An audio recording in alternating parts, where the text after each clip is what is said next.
السلام عليكم ورحمة الله وبركاته. بسم الله الرحمن الرحيم. نحمده ونصلي على رسوله الكريم. أما بعد.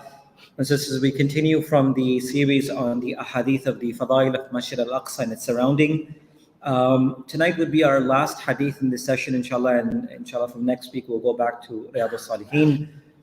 There are many ahadith with regards to this chapter or this topic itself. But many of those ahadith are directly related to the signs of the Day of Qiyamah.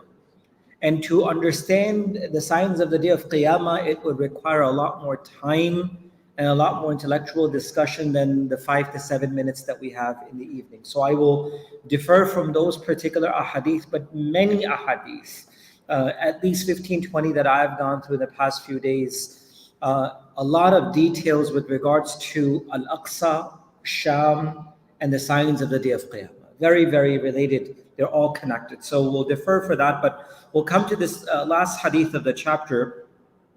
Is when Aisha radiallahu anha قالت كان رسول الله صلى الله عليه وسلم يصوم حتى نقول ما يريد إلا يفطر إلى آخر الحديث رواه أحمد.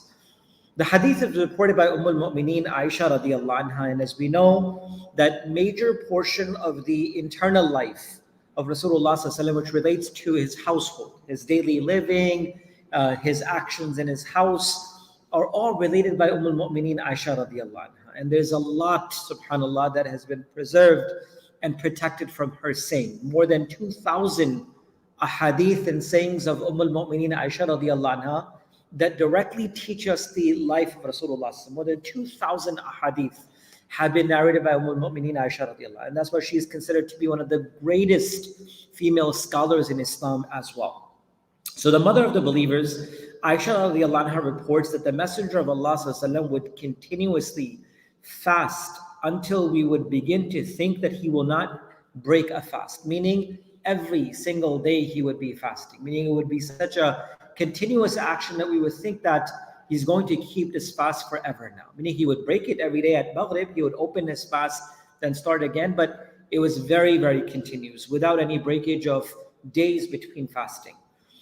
Then she said he would continue not fasting until we would begin to think he's not going to fast anymore, meaning that he would give prolonged periods of break. And there were times in his life that Rasulullah sallallahu alaihi wasallam did this action, meaning he fasted for a prolonged period of time, then he did not fast for a prolonged period of time.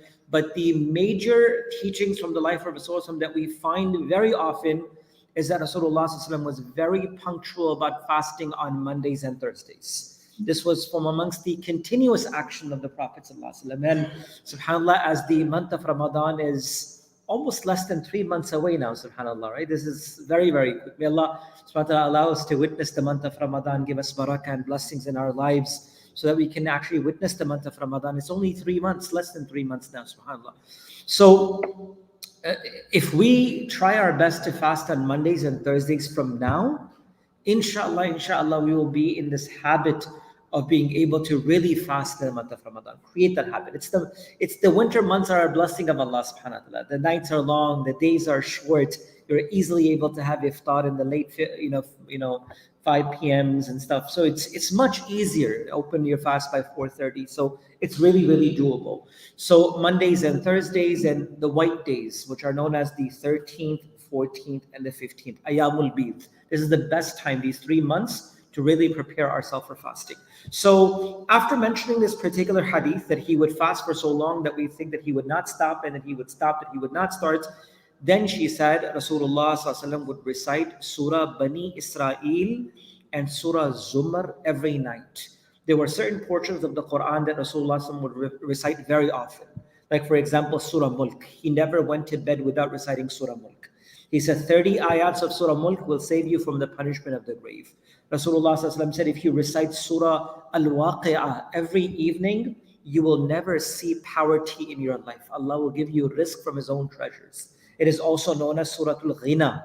Allah will make you rich in His eyes, meaning Allah will open your hearts towards generosity and khair and barakah with the recitation of Surah Al-Kahf.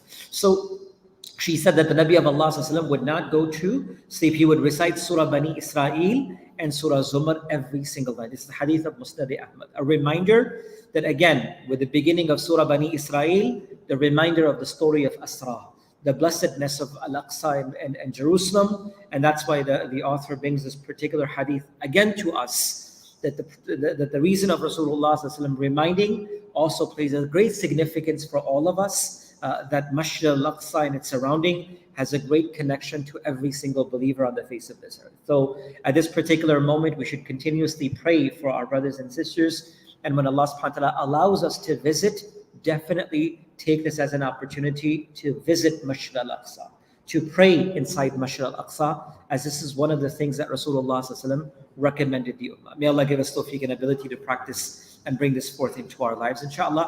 Inshallah, in this 15 minutes or so, we will begin our program, the introduction to the Hadithises. Tonight will be our last and our final session. This will be our 11th session of this series, inshallah. And starting mid-January, we'll begin a new series, which is the tafsir of the 30 juz of the Quran, so that we can prepare before Ramadan and attach to ourselves towards the Quran as well, inshallah. Subhanallah wa bihamdihi, subhanakallah.